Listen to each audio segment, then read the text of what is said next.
Көйүңүздөрдү билип, Ар бир балага жетиштүү камкордук урааны астында Ысык көл облусундагы Түп, Аксу, Жети Өгүз райондору жана Каракол шаарындагы майып балдарга кайрымдуулук иш-чарасы уюштурулду. 130 үй бүлөдөгү балдарга белектер берилип, алардын кыйынчылыктары, көйгөйлөрү талкууланды. Мындан сырткары балдардын жашоосун өнүктүрүү үчүн иштеген долбоорлор, катышуу жолдору боюнча маалымат берилди.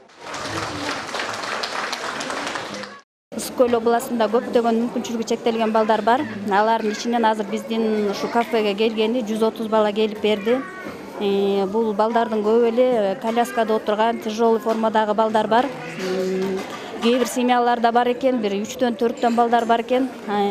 Алардын баарын чакырдык, келип беришти. Ушул жерге келип, кичине да болсо өзүлөрүнүн көңүлүн ачып кетүү максатында уюштуруп жатабыз.